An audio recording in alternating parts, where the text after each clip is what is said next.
Hello there. My name is Margot Finke. Welcome to my magic carpet of books.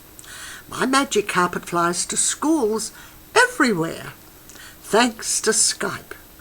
The magic carpet brings my latest books so I can share them with you and have fun together.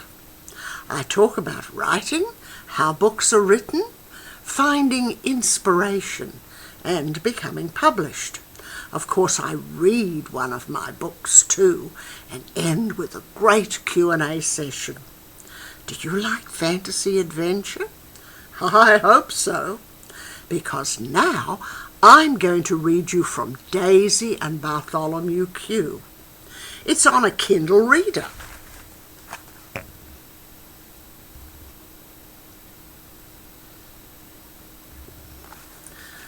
Okay, but not to worry, you can read it on your own computer or tablet, and Amazon has a free app that lets you download it onto any e-reader you use. Now here's the synopsis. It tells you a little bit about the story. Young Daisy suffered from procrastination. That's putting off until later things you should do right now. Her mum nagged, but Daisy always let things go until the last minute. This time it was her essay due tomorrow, but Bartholomew Q bookworm would accept no excuses. He muttered a few magical words and whisked Daisy off to find fabulous words for her essay in Word World. Yet who knew that oogle dogs, dino-roars and wild adventure could be found where adjectives and verbs hung out? Not to mention trees that actually talked. And Black Crow, yikes, pure evil. Will Daisy gather wonderful words? Will she survive being kidnapped? Absolutely. I suspect that BQ Bookworm and his henchmen have it all under control. So now I'm going to turn the pages here.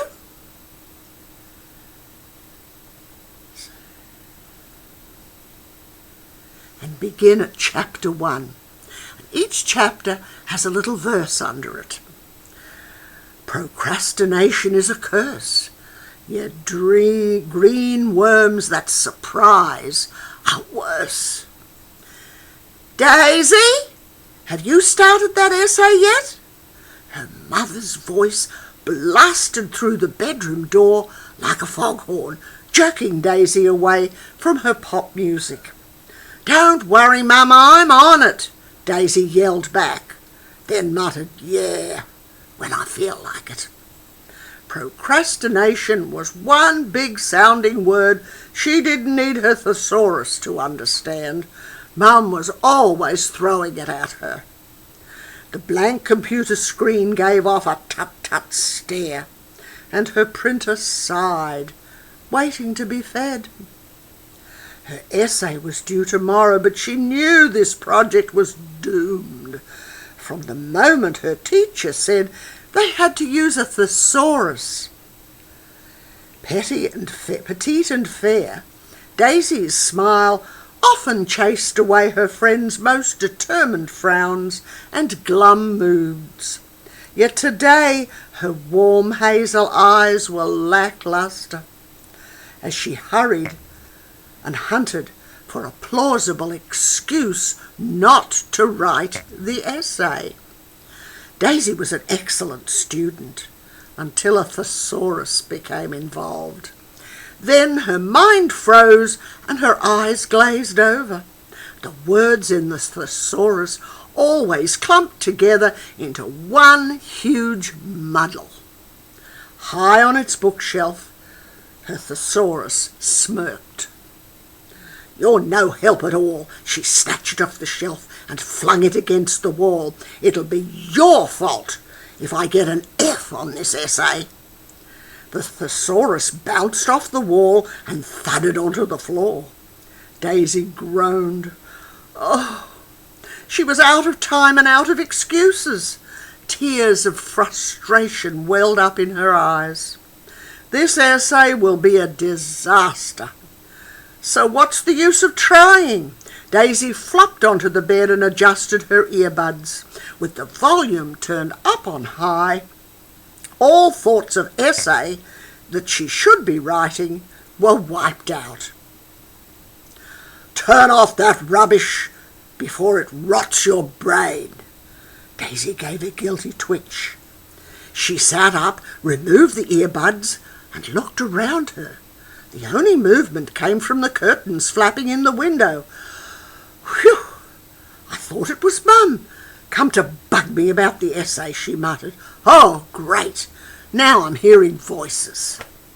She glanced at the computer. If the teacher hadn't insisted on the class using the thesaurus to find new words, the stupid essay would be finished already. Thinking about the thesaurus made her stomach ache. Over here, young lady, a sharp voice demanded. Wake up now. If you plan to finish that essay, you had better make a start. Daisy turned to see who had spoken. Oh, my God! A magnificent green worm sat coiled on the carpet beside her thesaurus. About 10 inches high, it wore a smart black leather cap snug on its head. A long red striped scarf flowed down from around its neck. She saw no legs.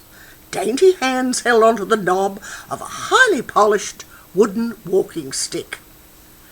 Round, pinkish and plump, the worm-like creature's face looked an exact image of the dog next door, right down to the bulging eyes and floppy jowls.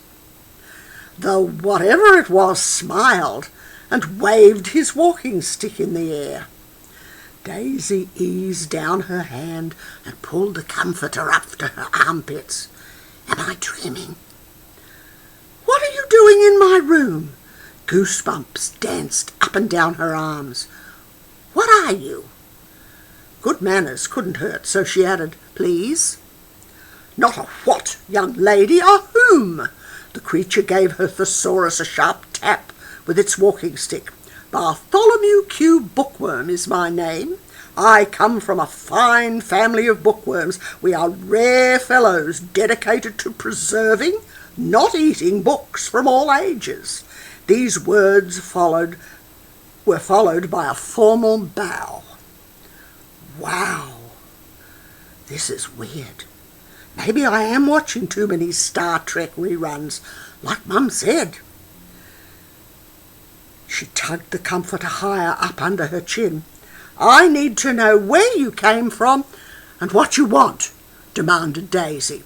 Feisty, I like that in a girl, but you must curb the habit of asking so many questions all the time. He shook his head, his jowls flopping from side to side. I can tell I will have my work cut out for me with you, young lady. Holy hornswogglers, he's freaking me out. This gets weirder and weirder. Bartholomew Q settled his cap more securely. Daisy noticed his bright yellow eyes. They sparkled like two golden jewels, topazes. Now, Daisy, to answer your questions, the Lord High Bookworm can smell procrastination from a world away. He sent me to help you. You need splendid words for your essay, and I am the bookworm to help you find them. Daisy threw aside the comforter and jumped off the bed. You've been talking to my mother, haven't you? Mum's bugged me all week about that essay. I'm sick of hearing how a 12-year-old shouldn't allow a thesaurus to confuse her. And she stamped her foot. The green bookworm shook his head several times. No, no, Daisy, I have not had the pleasure of meeting your mother. Daisy tossed her pale hair and swept on, mad enough to spit. No one understands. The minute I look inside the thesaurus, all those words squeeze together. They melt into one big, fat, gunky mess. Her hazel eyes flashed resentment, just thinking about how to choose adjectives, verbs and nouns from that mess of words knots my stomach, and I haven't a clue what those abbreviations beside each word mean. The bookworm nodded. "Ah-ha! Just as I thought. You have a bad case of thesaurus-itis. The Lord High was right to send me to help." "Who is this Lord High, and how did he know I needed help?" Daisy stepped closer and peered at him. "You sure you're not from Disneyland?" "Disneyland? Disneyland? That does not ring a bell." Bartholomew Q wiggled and pointed the tip of his walking stick at her. "You not only ask too many questions, young lady, you ask unanswerable ones. In the name of baby bookworms, I have no clue how the Lord High Bookworm discovered your problem." He shrugged his green shoulders. "He does not confide in me." "Well, I've never heard of the Lord High Bookworm." Hands on hips, Daisy faced the greenworm. "Seems to me you don't know anything. You don't have any answers to my questions." Daisy smirked. She had him there. "You, Daisy Fowler, are not asking the right questions, says you." She shook her fist at him. "So, what are the right questions?" So, there you have the first chapter read to you. Now, there's only 19 more chapters for you to read for yourself. Okay? But Daisy and Word World will soon also be on softcover, be available in softcover from Amazon. So for people who like to read on paper and not on Amazon, that's the way to go. Just type my name into Amazon Books, Margot Finke. There we are, MARGOTFINKE, for Daisy, and all my other books, they'll pop up immediately. And remember, my magic carpet of books is ready to go visit your school, with a little help from Skype. Goodbye for now, from Daisy, Bartholomew Q, and me, author Margot Finke. Bye.